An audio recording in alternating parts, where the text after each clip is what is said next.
Pak Hari, terima kasih untuk kesempatannya diberikan kepada saya untuk menyampaikan kebenaran firman Tuhan. Wah, ini silo saya ini. Ya, Pak Hari adalah teman baik yang boleh gereja ini ada karena perjumpaan kita, Pak ya. Jadi saya adalah salah satu yang terus mendorong Pak Hari untuk maju. Ada beberapa teman hamba-hamba Tuhan yang mereka ingin memulai pelayanan tapi mereka bingung bagaimana mulainya. Nanti konsepnya bagaimana, saya bilang mulai aja dulu, gak usah pikirin yang lain-lain. Nanti dengan sendirinya Tuhan berkat itu mengikuti kita. Amin. Nah, perkenalkan mungkin teman-teman ini ada pertama kali, saya namanya Kemperta Titi. Bu. Ini saya protes sama mama saya. Kenapa? Karena saya punya nama ini, saudara. Ini orang timur yang salah satu nama yang Bapak Ibu cari di Google, cuma satu-satunya saya. Gak ada yang lain. Gak ada yang lain, saudara. Kemperta Titi. Saya pernah kuliah di Surabaya, dari kampung datang ke Surabaya. Saya dibully sama teman-teman mahasiswa. Kenapa? Karena saya sering salah sebut. Kampret lah, kempret lah. Jadi saya malu, saudara. Kan ini orang desa datang di kota dibully gitu kan jadi tambah minder kan. Saya telepon, protes. Mama, kenapa kasih nama saya begini? Sedangkan kakak saya namanya John, kan keren. Kakak saya yang kedua namanya Nelson, kakak saya yang perempuan Regina. Kenapa saya Kemperta? Ternyata mama saya sama papa saya itu ahli cocokologi. Apa? Jadi cocokologi. Nah, saya sedikit ya perkenalan supaya Bapak Ibu pikir nama saya itu adalah nama hasil dari gabungan. Mama saya waktu dalam perjalanan pulang dari pelayanan, pulang ke rumah mengandung 7 bulan. Terantuklah dia di tengah jalan. Jadi brojolah saya di tengah jalan 7 bulan. Nah, yang jadi bidannya adalah papa saya lahir di gua. Yang dayang-dayangnya kuntilanak. Karena saya dari NTT, yang Kupang ada sini. Nah, Ende, tahu Pulau Semau? Nah, Pulau Setan. Karena, nah saya itu karena saking dari kecil yang sudah lihat itu setan, kita anggap teman. Salam tos, saudara. Kalau kita salah tos, dia bisa cekik kita. Kenapa kasih nama Kemperta? Kemperta itu kembali pertengahan jalan. Jadi kau punya nama itu hampir mirip-mirip kayak Tuhan Yesus katanya. Di tengah jalan pun Tuhan Yesus brojol kan. Nah kau seperti, kenapa gak kasih Immanuel? Kan lebih keren kan? ya itu sekedar perkenalan. Nama saya adalah Kemperta Titi. Saya adalah seorang gembala. Pak Hari berapa kali khotbah di tempat saya dan saya rasa kita tetap relasi Pak. Saya hari ini dikasih waktu nanti tolong di remind ya karena kalau bilang selesai ya sampai jam 1. Oke, kita bahas tentang ini saudara yang judulnya adalah mana muncul ya, hendaklah kamu kuat di dalam Tuhan. Hendaklah kamu kuat di dalam Tuhan. Kenapa saya angkat ini judul? Karena Bapak Ibu boleh perhatikan hari-hari ini begitu banyak hal yang sulit mungkin terjadi. Perang dagang Amerika sudah terjadi. Ada begitu banyak perusahaan dan usaha orang yang juga mungkin mulai dari lesu-lesunya. Karena saya di pelayanan dulu saya di Full Gospel, ngurus-ngurus teman-teman Full Gospel. Jadi saya sering mereka sharing tentang, saya tanya mereka bagaimana, amankah? Gak pakai. Ini lagi susah parah. Karena mereka mainnya garment, jadi saya selalu tanya bagaimana garment? Sudah saya tutup. Bosnya 30 tahun biasa main garment. Punya brand sudah terkenal. Tiba-tiba umumkan pabriknya tutup. Ya, banyak hal yang mungkin mengguncang kita ya. Banyak hal yang mungkin membuat kita goyah. Kita yang masih bisa dikasih kesempatan bekerja, bersyukurlah untuk itu. Jangan demo-demo saudara. Saya di Tangerang itu ke pabrik-pabrik, sore-sore pulang demo-demo. Tiba-tiba demo-demo, pabriknya tutup, pindah ke Jawa Tengah. Nah, banyak usaha yang mungkin juga lagi lesu. Dolar juga sudah mulai 17.000. Emas sudah 2 juta. Tabung emas sekarang. Nah, saya mau katakan gini, ada 3, kenapa kita ini harus kuat? Karena ada 3 alasan, kenapa kita harus kuat? Kenapa kita ini harus kuat? Orang Kristen itu gak boleh cengeng. Amin. Kenapa? Karena segini saudara, kita berada di satu era yang namanya bukan hanya gen Z doang. Tapi ada satu gen yang namanya gen strawberry. Saya berharap jemaat di sini, teman-teman di sini, nggak boleh ada gen Z atau gen strawberry, itu nggak boleh. Kenapa? Kalau zaman kita, saudara, orang tua didik kita tampar, tidak jadi soal. Disuruh 1 kali, kalau nggak nurut dipukul dia punya pantat. Apalagi saya punya papa. Papa saya tuh didikan Belanda karena masih ada sedikit darah Belandanya. Jadi saya dulu sama kakak saya lihat bagaimana dia didik kakak-kakak saya. Jadi begitu dia udah marah, saya kabur ke hutan. Jadi saya ini hidup dengan monyet, saudara. Saya hidup di hutan sana. Saya pergi berburu. Dari jauh dia lihat saya datang, saya bawa burung tekukur 3 ekor. Mari anak-anak. Habis selesai makan, marah, kabur lagi kita. Kita dari dulu tuh didiknya keras. Tidur jam 9 malam, bangun jam 6 pagi, kalau nggak bangun disiram. Pagi-pagi kita sudah kerja, angkat ember, penuhin itu bak. Pikul dari laut sana, naik tebing begini, isi itu bak penuh. Pagi-pagi sudah, kalau anak zaman sekarang saudara, tak salah sedikit, lapor papa mamanya, di viral, kita gurunya. Iya. Nah, sama saudara, karena kita menuju ke satu era yang seperti itu, orang itu lembek. Nah, iman kita pun gak boleh seperti itu. Saya mau supaya iman kita di dalam Tuhan itu harus kuat. Nah, ada 3 alasan. Alasan yang pertama adalah di Efesus, kita baca dulu di ayat ya. Efesus pasal yang ke-6 ayat yang ke ini mata saya udah maklum. Efesus pasal yang ke-6 ayat yang ke-10. Coba di pertama dulu ya. Ya, Efesus pasal yang ke-6 ayat yang ke-10. Enggak saya udah siapin di slide-nya aja. Jadi di slide aja. Saya udah siapin di slide yang kedua. Ya, oke, mundur lagi ke belakang, mundur lagi. Oke, lagi. Nggak mau? Oke. Di Efesus pasal 6 ayat yang ke-10 berkata demikian, akhirnya hendaklah kamu kuat di dalam Tuhan, di dalam kekuatan kuasanya. Ini ada ungkapan Rasul Paulus mengingatkan jemaat yang ada di Efesus tentang betapa pentingnya kamu harus kuat di dalam Tuhan. Nah, ada 3 alasan kenapa kita ini harus kuat di ayat yang ke-11-nya. Ayat yang ke-11 berkata demikian. Next slide. Ayat yang ke-11 berkata demikian. Coba ayat Efesus 11 ayat ke-6 ayat ke-11. Kenakanlah seluruh perlengkapan senjata Allah supaya kamu dapat bertahan melawan tipu muslihat iblis. Kenapa kita ini harus kuat? Karena setan ini punya banyak cara menipu dan bohongi kita. Gara-gara ini setan. Kenapa kita harus kuat? Karena setan setiap saat berusaha untuk menipu kita. Dan ada 3 metode dia menipu. Yang pertama dia menipu pakai firman Tuhan. Dia tahu bahwa kita baca firman Tuhan, dia pakai itu firman Tuhan. Ya kan? Dia tahu bahwa Tuhan bersabda kepada Adam dan Hawa tentang gak boleh makan buah pengetahuan yang baik. Dia tahu itu. Dan digunakan ayat itu juga untuk memanipulasi Adam dan Hawa. Yang anehnya Adam dan Hawa kejebak. Pada sumber pertamanya harusnya dari Adam. Kenapa bisa lewat seperti itu?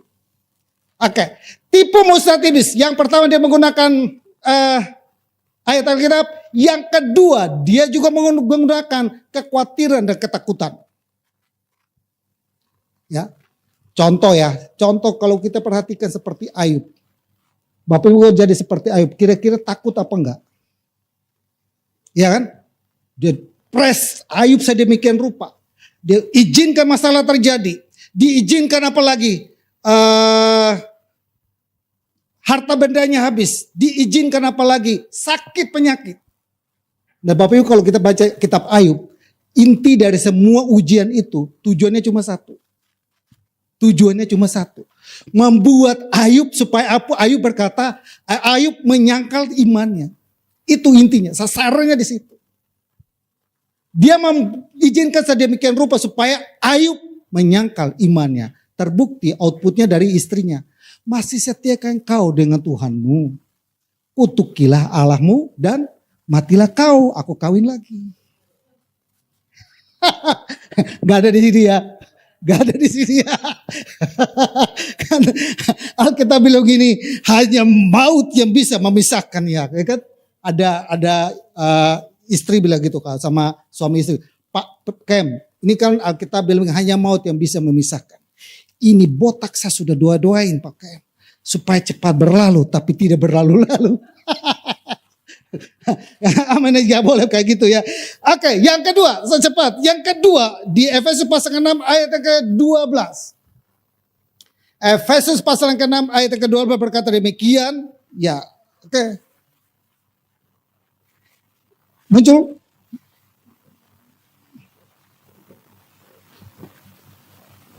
Oke, next. Ya. Yang kedua, ya ayat kedua. Karena itu perjuangan kita bukan melawan darah dan daging, tetapi melawan pemerintah-pemerintah, melawan penguasa-penguasa, melawan penghulu-penghulu dunia yang gelap. Ini melawan roh-roh jahat di udara. Kenapa kita harus kuat? Yang pertama kita harus kuat karena ada tipu muslihat iblis. Yang kedua, yang kita lawan ini gak kelihatan bro. Kalau kelihatan kan kita bisa, apa lu? Mau apa lu? Kan kita bisa ngajak berantem loh. Ini barang gak lihat saudara. Lu mau pukul apa saudara? Bapak Ibu kan kalau yang tahu kalau kita di Timor itu saya udah hadapin itu barang. Tiba-tiba dia muncul menyerupai saudara saya, teman saya. Dia pernah menyerupai saya punya teman. Nah, saya di Timor, saya hadapi ini barang kan. Saya hadapi ini setan kan. Saya masuk Kalimantan. Ada bilang panglima burung lah, panglima apa. Saya hadapin itu panglima.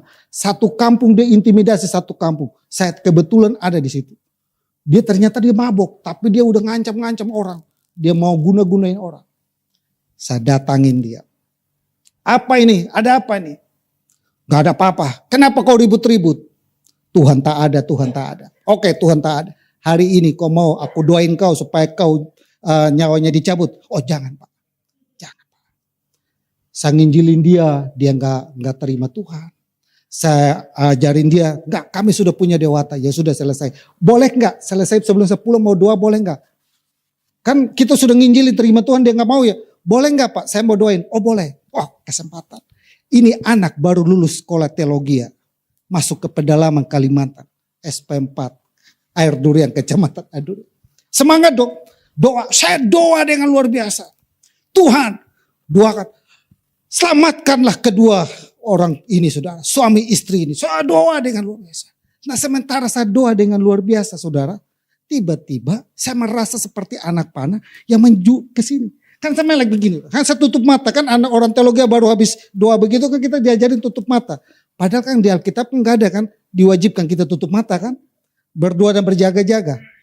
Kita di sekolah teologi kita berdoa, temannya berdoa, ada ayamnya di situ, tiba-tiba dia amin habis ayam. Mana ayam saya? Gak tahu. Dia anak panah yang meluncur ke saya gitu saudara kan. Saya ngintip begini, suami istri komat kami. Tambah semangat saya. Saya kepikir kita satu roh ini kan. Kita satu roh dong. Di komat kami kan kita juga, penyembahannya senang kita. Tambah semangat kita berdoa. Selesai gua amin. Laki bini bersujud. Pak pendeta, ilmu Pak pendeta lebih kuat daripada ilmu saya. Nah lu kalau ngomong dari tadi gue gak usah doa, gue udah pulang. Kenapa? Dia bilang, saya tadi panah Bapak supaya Bapak saya jadiin santapan. Selesai, saya bilang, oke, sekarang ilmu saya lebih kuat, Tuhan saya lebih kuat. Lu berdua mesti bertobat terima Tuhan. Besok ke gereja, kita baptis. Ke gereja, baptis. Sekarang giliran saya. Tadi lu panah-panah tidak mampan kan? Sekarang gini giliran saya. Sebab di Kalimantan Kecamatan Maro, airnya kering saudara. Bapak Ibu pernah lihat air yang kayak kubangan itu tahu kan? Masuk ke sini kita. Masuk sini sudah kau. Laki bini nih. Jadi saya baptis di air yang kayak gitu. Gue luar, wah lumpur Pak Pendeta. Nah tadi itu lumpur juga sama. Kau panahin saya sekarang gantian. Gue yang tenggelamin lo. Saya 3 panglima saya menangkan di Kalimantan pelayanan pengembalaan saya di sana. Itu saya tahu, itu karena kuasa Tuhan. Perlawanan kita nggak tahu saudara. Dia memanah kita. Dari segala juru, hampir setiap hari. Tapi selama kita ada dalam Tuhan, Rasul Paulus, hendaklah kamu kuat di dalam Tuhan. Yang membuat kita kuat bukan karena kemampuan kita. Yang membuat kita kuat bukan karena kehebatan kita. Yang membuat kita kuat bukan karena segala fasilitas yang ada. Tapi yang membuat kita kuat, kita ada di dalam Yesus. Kuncinya di situ saudara. Orang itu saudara, kita dipagari saudara. Saya ini urusan dengan setan-setan ini, pelayanan saya datang dengan orang setan. Saya pernah di sekolah teologi ada satu ibu yang ngandung katanya anak Lucifer. Mereka menikah 6 tahun gak punya anak. Kita usir keluar, kita keluari. Dia keluar, dia muntah dari tangan saya. Habis itu katanya pindah ke saya. Gak pindah. Setan, kalau takut sama dia. Oke, itu menggambarkan bahwa kita punya Tuhan yang hebat. Untuk itu kita harus kuat di dalam Tuhan. Yang ketiga adalah next, itu kita lewati saja. Berikutnya di ayat 13. Efesus pasal 6 ayat 13. Sebab itu ambillah seluruh perlengkapan senjata supaya kamu dapat mengadakan perlawanan pada hari yang jahat itu. Dan tetap berdiri sesudah kamu menyelesaikan segala sesuatu. Tuhan mau saudara kita tetap kuat. Kenapa? Karena dia mau kita tetap berdiri. Amin. Apa maksudnya tetap berdiri? Tetap berdiri adalah dia tidak pernah terprovokasi oleh pengaruh daripada setan. Dia tidak pernah ikut tipu muslihatnya setan. Dia tidak bisa diganggu oleh siapapun. Dia tetap punya pendirian. Sekali Yesus, tetap Yesus. Kalau mau bilang saudara, kalau mau bilang nih, ini orang kampung datang di Surabaya.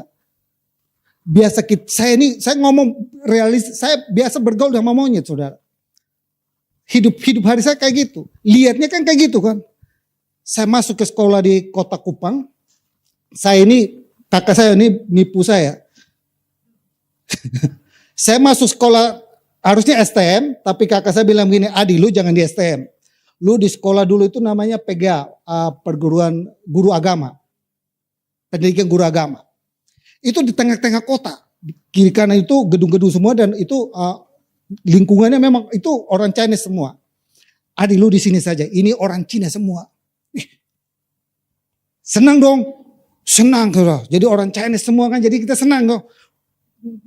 Semoga dapat perbaiki keturunan. Nah, begitu kita masuk, ya Tuhan, kenapa ini keriting semua? Kenapa ini hitam semua? Kenapa kita sendiri yang agak sedikit bersih kelihatannya? Jadi gue dikerumunin gitu kan. Saya pulang, saya bilang, wah ini saya dikibulin sama kakak saya. Saya datang di Surabaya, ketemu amoy-amoy cakep-cakep. Tergoda gak? Tergoda. Ya kan? Pacaran saudara. Tapi waktu itu saudara, dia ngajak saya login ke dia punya. Mau apa? Kalau sekarang bilang apa? Mualaf. Yang lagi keren itu apa? Mualaf ya? Kalau kita ke sana, mualaf. Kalau dia ke kita, murtad. Kalau kita ke sana, mualaf. Kalau dia ke kita, murtadin sama mualaf. Nah, dia ngajak saya kayak gitu. Saya dalam pendirian itu saya sebenarnya goyah saudara. Goyah rapuh. Kenapa? Cantik, cakep, pinter. Ini anak tiap hari ketemu dengan monyet, tiba-tiba lihat itu barang kan.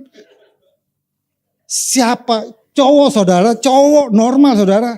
Normal ya. Normal. Nah selesai mengajak saya nyebrang ke situ. Tapi saudara dalam keadaan goyah, tiba-tiba satu ayat firman Tuhan beli. Barang siapa menyangkal aku di depan manusia, aku menyangkal dia juga di depan. Padahal itu lagi galau-galaunya. Lagi bimbang-bimbangnya, anak masih labil. Kita Kristen karena orang tua, kita tidak tahu apa-apa. Tapi kita datang di pengaruh seperti itu. Hampir loh, mualaf. Jadi ini hampir jadi mualaf ini yang berdiri di sini. Oke, pendiriannya saudara, kuat. Saya waktu itu begitu ayat itu datang seperti ditampar, bertobat kamu Kem. Sadar ngana, sadar sudah kamu. Sadar. Akhirnya saya punya prinsip. Tidak bisa. Sampai selesai kita mau tidak mau sudahan. Berani. Amin ya. Kenapa? Bagaimana caranya supaya kita tetap berdiri kuat? Nah kan, next berikutnya. Nah ini, ada 3 cara yang dikasih oleh Tuhan kepada kita supaya kita ini tetap berdiri kuat. Kita baca di pasal yang ke-6 ayat yang ke-13. Dia memberikan kepada kita tentang 3 cara supaya kita tetap berdiri kuat. Saya kasih kuning-kuning itu caranya. Yang pertama adalah sebab itu ambillah seluruh perlengkapan senjata Allah. Bagaimana kita kuat? Ambil senjata Allah. Apa itu senjata Allah? Firman Tuhan, doa, ibadah, apalagi.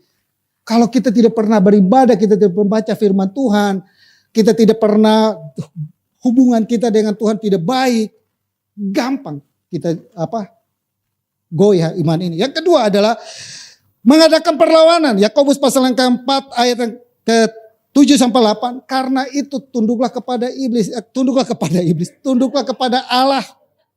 Gara-gara ngomong ini setan terus, jadi kita bilang tunduk kepada dia. Tunduklah kepada Allah maka setan lari daripadamu. Amin. Tunduklah kepada Allah. Adakan perlawanan, lawan dia. Ya, lawan dia. Saya kalau di timur sana kalau kita usir setan, kita pukul dia.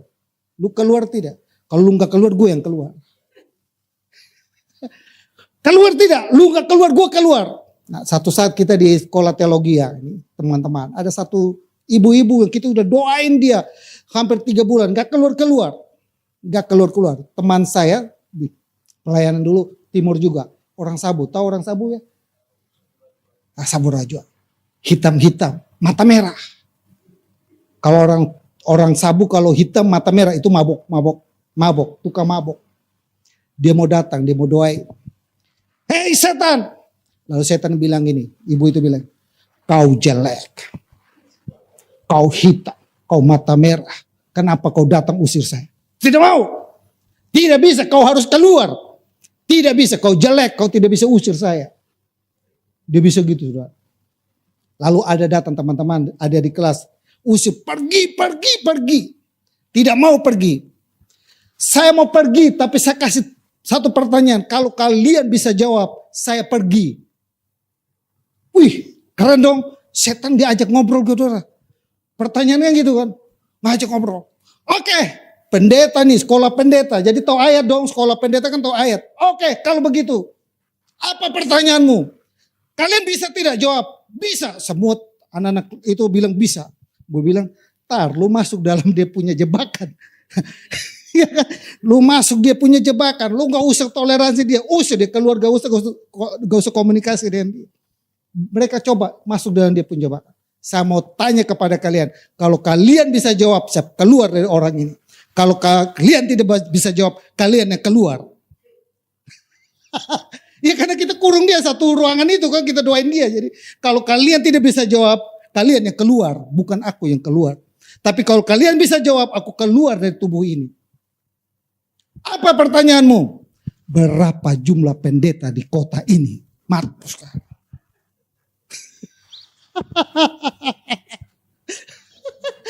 Masuk dalam jebakannya dia kan. Hadapi setan kita langsung tanking dia, usir dia pergi. Kalau nggak pergi gue tonjok lu. Saya kalau ada orang kerasukan setan, saya paksa orang buka matanya lihat saya. Ternyata saudara, menurut kesaksian mereka yang habis saya doain, dalam kita ada cahaya yang terang dan dia takut. Yang ketiga, menyelesaikan segala sesuatu kita, caranya supaya kita berdiri, setiap tugas yang dibawakan kepada kita harus selesaikan dengan baik. Amin.